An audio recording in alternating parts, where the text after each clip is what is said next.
23 जुलै दैनंदिन ज्ञानेश्वरी अध्याय 15 पुरुषोत्तम योग. अलंकापुरी पुण्यभूमी पवित्रम ते नांदतो ज्ञानराजा सुपात्र. तया आठविता महापुण्यराशी. नमस्कार माझा सद्गुरू श्री ज्ञानेश्वरांशी. ओवी क्रमांक 391 पासून पुढे. आणि ज्ञानही आपे ते होईल, प्रज्ञा परमाणू ही उगाना घेईल. सकळ शास्त्रांचे येईल सर्वस्व हाता, परिते व्युत्पत्ती ऐसी. जरी विरक्ती न रिगे मानसी, तरी सर्वात्मका मजसी नव्हेची भेटी. पै तोंड भरो का विचारा, आणि अंतःकरणी विषयांसी थारा.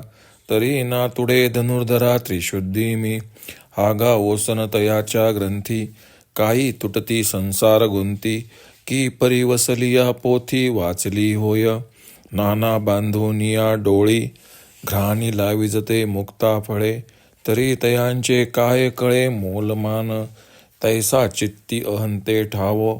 आणि जिभे सकळ शास्त्रांचा सरावो, ऐसे निकोडी एक जन्मा जावो. परीन पविजे माते, जो एकमिका समजती. व्यापको असे भूत जाती, एकतिये व्याप्ती रूप करू.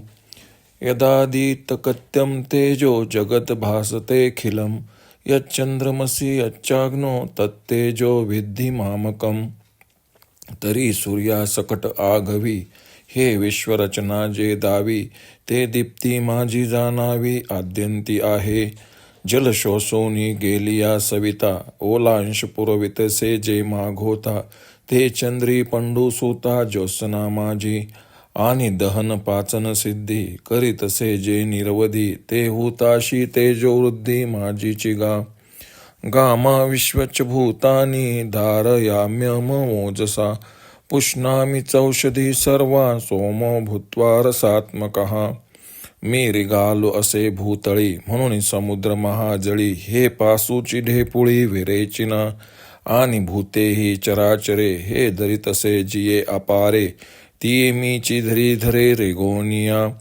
गगनी मी पंडुसूता, चंद्राचे निमिसे अमृता. भरला जालो चालता सरोवरो, तेथुनी फाकती रश्मी कर. ते पाट पेलुनी अपार, सर्वौषधीचे आगार भरीत असे मी. ऐसेनी सस्यादिका सकळा, करी धान्य जाती सुकाळा. दे अन्न द्वारा जिव्हाळा भूत जाता, आणि निपजविले अन्न. तरी तैचे कैचे दीपन, जेने जिरुनी समाधान भोगिती जीव. अहम वैश्वानरो भूत्वा प्राणिना देहमाश्रिता. प्राणापान समायुक्त पंचाम्यन्न चतुर्विधम. म्हणून प्राणी जातांच्या घटी, करुणी कंदावरी आगिटी. दीप्ती जठरी ही किरीटी, मीची जालो. प्राणापानाच्या जोड भाती, फुंक फुंकोनिया अहोराती. आटितसे नेनो किती उदरा माझी. शुष्के अथवा स्निग्धे, सुपक्वे का विदग्धे. परी मीची गा चतुर्विधे अन्यपची. एवं मीची आघवे जन, जना निरविते मीची जीवन. जीवनी मुख्य साधन वन्नी ही मीची. आता ऐसी याही वरी काही, सांगो व्याप्तीची नवाई. येथ दुजे नाहीच घेई सर्वत्र मी गा. तरी कैसेनी पावेखे, सदा सुखिये एके. एके तिये बहुदुःखे क्रांतभूते. जैसी सगळी पाटणी, एकेची दीपे दिवे लावणी. जालिया कान देखणी, उरली एके.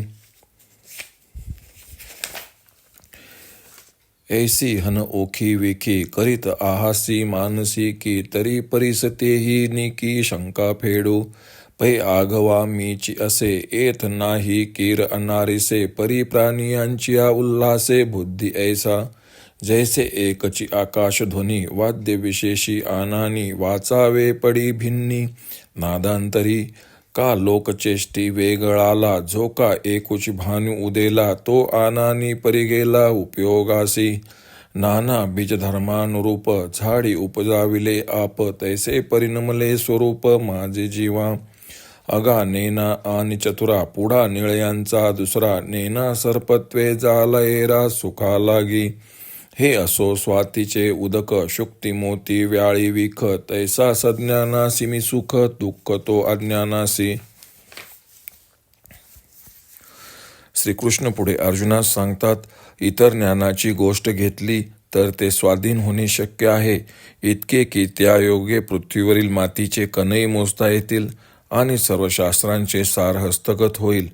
परंतु इतका व्युत्पन्न व ज्ञानसंपन्न होऊनही जर अंतःकरणात वैराग्याचा प्रवेश नसेल तर सर्वात्मक जो मी त्याची माझी भेट म्हणजे ज्ञान त्याला होणार नाही.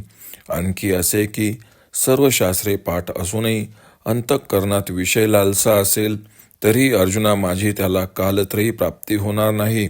अरे, झोपेत बरळलेल्या ग्रंथातील वाक्यांनी कोणी संसारमुक्त झाला आहे काय?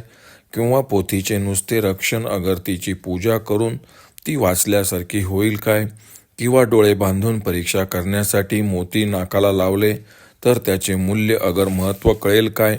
त्याप्रमाणे चित्तात अहंकाराचे पक्के ठाण आणि जिभेवर सर्व शास्त्रे खेळतायत असे कोट्यावधी जन्म गेले तरी माझी प्राप्ती होणार नाही.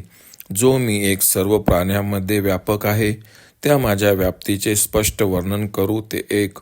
सूर्य आणि हा सर्व विश्वरचना ज्या प्रकाशाने दिसते तो सर्व प्रकाश माझा आहे असे समज.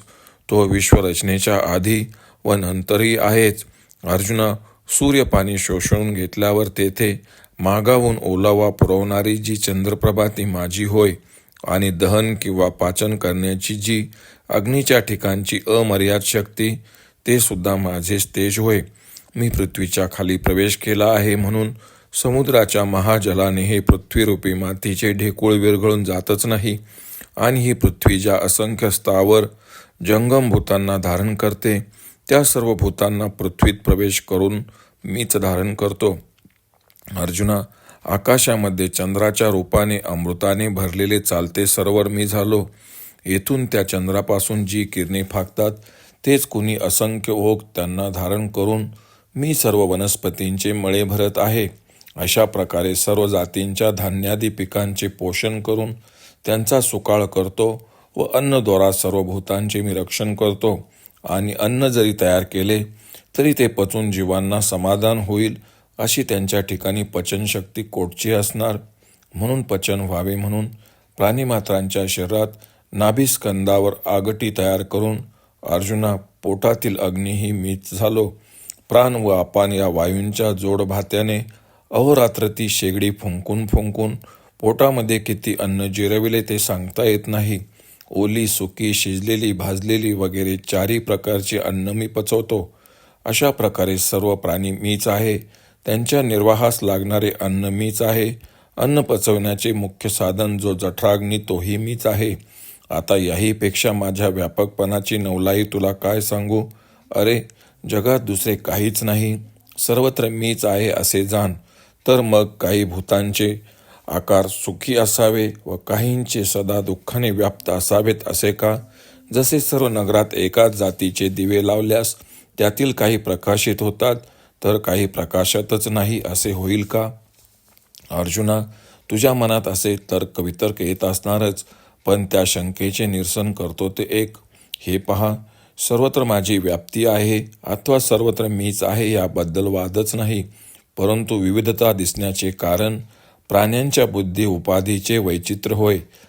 आकाशाचा ध्वनी नेहमी एकरूप असूनही भिन्न भिन्न वाद्यांच्या उपाधीद्वारा ऐकू येऊ लागला म्हणजे आकाशाच्या ध्वनीतच भिन्नता आहे असे वाटते. उगवलेला एकच सूर्य किंवा सूर्यप्रकाश जसा लोकांच्या भिन्न भिन्न व्यापाराला उपयोगी पडतो किंवा पाणी तेच, पण त्या त्या बीजांच्या धर्मानुसार झाडामध्ये भिन्न भिन्न परिणाम पावते, तसे मी नित्य एकरूप असता उपाधीच्या योगे भिन्न भिन्न स्वरूपाचा वाटतो. अरे, अडाणी व चतुर अशा दोन पुरुषांपुढे एकच दोन पदरी नीलमण्यांचा हार पहिल्याला सर्पभ्रांतीमुळे दुःखाला कारण झाला तर दुसऱ्याला हार आहे असे होऊन सुखाला कारण झाला. हे असो, एकाच स्वाती नक्षत्राचे पाणी शिंपल्यात पडले तर मोती होते आणि सर्पमुखात पडले तर विषरूप होऊन ते होते. तसे सुखरूप असा मी ज्ञानी लोकांना सुखाला कारण होतो, तोच अज्ञानी लोकांना दुःखाला कारण होतो असे श्रीकृष्ण अर्जुनास सांगतात. ओम श्री रुक्मिणी पांडुरंगाय नमः. ओम श्री ज्ञानराज माऊली नमः.